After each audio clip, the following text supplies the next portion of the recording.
অবকাঠামোর একটা বড় অংশ দেশি এবং বিদেশি ঋণে করা, এবং এই ঋণটা কি একটু বেশি হয়ে গেল কিনা? সময় ব্যাংক খাত থেকেও সরকার ঋণ নিয়েছে, এই জিনিসটা আপনি কিভাবে দেখতেছেন?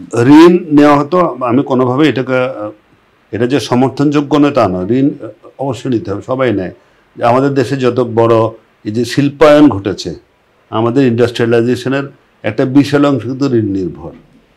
সুতরাং ঋণ নেওয়াটা বড় ইস্যু নয়, বড় ইস্যু হচ্ছে যে ঋণটা কিভাবে ব্যবহার করা হচ্ছে এবং সেই ঋণের ইকোনমিক বেনিফিটটা কি, এটাই আমাকে দেখতে হবে। এবং সেই ঋণ পরিশোধ করার সক্ষমতা যেটা থাকে সেটা দেখতে হবে। এখন বিদেশি ঋণ যারা দেয়, একটা দেশকে দেয়, তখন কিন্তু তারা ঠিক একইভাবে ব্যাংক যেভাবে একজন বড় গ্রহীতাকে ঋণ দেওয়ার জন্য যেসব বিষয়গুলো বিবেচনা করে, বিদেশি যারা দেয়, বিদেশের যেসব সংস্থা কিংবা সরকার ঋণ দেয়, তারাও কিন্তু ওই সক্ষমতাটা বিবেচনা করে। সুতরাং বাংলাদেশ যে ঋণ পেয়েছে সেটিকে আমি নেগেটিভ বলবো না, বরং বাংলাদেশের অর্থনীতির একটা সাস্টেনেবিলিটি তারা জাজ করেছে যারা ঋণ দিয়েছে, এবং বাংলাদেশকে ঋণ পরিশোধে সক্ষম বলে বিবেচনা করেছে বলে তারা ঋণ দিয়েছে। সুতরাং আমি ঋণ নেওয়াকে কোনোভাবে নেগেটিভ অর্থে দেখি না, আমি এটাকে পজিটিভ অর্থে দেখি, কারণ বাংলাদেশের ঋণ গ্রহণযোগ্যতা আছে। ক্রেডিট ওয়ার্দিনেস যেটাকে আমরা বলি ব্যাংকিং টার্মে, সেই ক্রেডিট ওয়ার্দিনেস আছে বলেই বাংলাদেশ ঋণ পেয়েছে। এখন দেখতে হবে সেই ঋণের ইকোনমিক বেনিফিট থেকে আমরা সেই ঋণ সময় মতো শোধ করার সক্ষমতাটা অর্জন করেছি কিনা। যদি অর্জন করে না থাকি অথবা অর্জন করতে ব্যর্থ হই, সেটি করার জন্য, সেই অর্থনৈতিক সক্ষমতা অর্জন করার জন্য যা যা করণীয় সেটি কিন্তু সরকারকে করতে হবে। তিনটি ঋণমান সংস্থা ফিচ, মুডিস এবং S&P আমাদের ঋণমান কমালো, সেটা তো আমাদেরকে বৈদেশিক বিনিয়োগকারী বা ঋণদাতাদের কাছে আমাদের অবস্থান কি কিছুটা ঝুঁকিতে ফেললো বলে মনে হয়? ঋণমান তো আমেরিকারও কমিয়েছে, তাই না? লেটেস্ট ইয়েতে জানেন নিশ্চয়।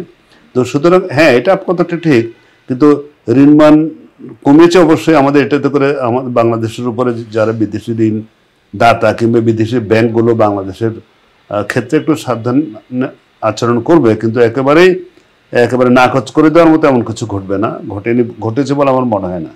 এবং বাংলাদেশ যে সামনে আবার এই অবস্থা থেকে উত্তরণ ঘটাবে, তারও কিন্তু বেশ কিছু পজিটিভ ফোরকাস্ট কিন্তু আবার বিদেশি সংস্থাগুলোই বলেছে, বিদেশি ঋণদান সংস্থাগুলোই বলেছে। কিন্তু অবশ্যই তাদের এই পূর্বাভাস নির্ভর করবে আমরা কতখানি দক্ষভাবে আমাদের অর্থনীতিকে পরিচালিত করি, এবং কত দক্ষভাবে আমি আমাদের যা যা প্রয়োজন অর্থনীতিকে ঠিক রাস্তায় রাখা এবং চালানোর জন্য, তার জন্য যা যা করণীয়, তার জন্য যা যা সংস্কার, সেটি আমি করছি কিনা, সেটার উপর নির্ভর করবে যে বিদেশিদের যে ফোরকাস্ট আছে সেটি সত্যি পরিণত করার দায়িত্বটা কিন্তু আমাদের। এখন আপনি ব্যাংক খাতে দীর্ঘদিন ধরে কাজ করছেন, বাংলাদেশ ব্যাংকিং খাতে এই যে খেলাপি ঋণ এবং নন পারফর্মিং লোন NPL, এটা নিয়ন্ত্রণ করা যায় কিভাবে?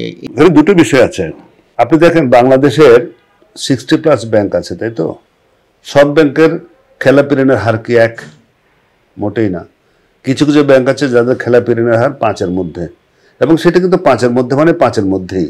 অনেক ব্যাংক আছে যারা হয়তো বলছে যে আমাদের 6, কিন্তু হয়তো দেখা যাবে তাদের 9 অথবা 10%। তার অর্থ আমি যেটা বোঝাতে চাইছি সেটি হচ্ছে যে সবগুলো ব্যাংক একই রকম কমপ্লায়েন্ট ওয়েতে খেলাপি ঋণ কিংবা তাদের স্ট্রেসড অ্যাসেট আমরা যেটা বলি, এইগুলা কিন্তু ঠিকভাবে রিপোর্টিং করে না কিংবা লুকিয়ে রাখার একটা প্রবণতা আছে। সুতরাং এই বিষয়গুলোর মূল বিষয়টা হচ্ছে যে আমার অভিজ্ঞতা থেকে আমি দেখেছি যারা ব্যাংকের মধ্যে ঋণদানের সুশাসনটা আপনার নিশ্চিত করে, তাদের কিন্তু আপনার খেলাপি ঋণের হার সত্যিকার অর্থে কম।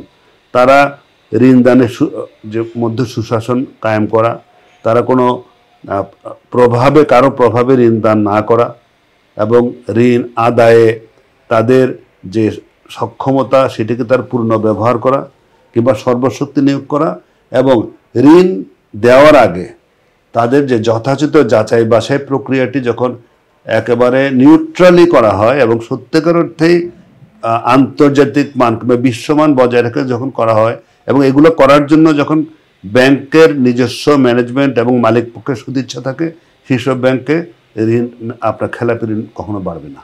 আচ্ছা, আমাদের এখানে যে ঋণ দেওয়ার ক্ষেত্রে যে কোলাটারাল রাখা হয়, জমি বা ফ্ল্যাট বন্ধক রাখা হয়, এটা কি টেকসই বা ভালো প্রক্রিয়া বলে মনে হয়?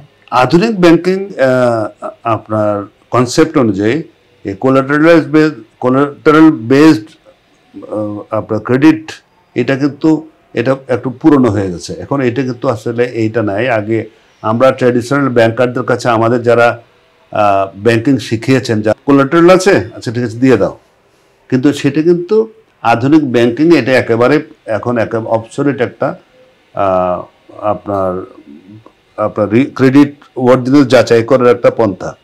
বিষয়টা আসলে হচ্ছে কি, আপনি দেখেন সবসময় এখন বিভিন্ন সময় এটাও বলা হয় যে না যথেষ্ট কোলাটারাল রাখা হয়নি। বিষয়টা কিন্তু আসলে কোলাটারাল রাখার উপর না, বিষয়টা হচ্ছে ঋণ যে কাজের জন্য কিংবা যে প্রকল্পের জন্য নেওয়া হবে সেই প্রকল্পটি ভায়াবেল কিনা, সেই প্রকল্প থেকে মূলধন আপনার মুনাফা অর্জন করে সেটি ব্যাংকে ঋণ পরিশোধ করার সেই ব্যবসার সক্ষমতা আছে কিনা, এটি হচ্ছে প্রধান বিবেচ্য।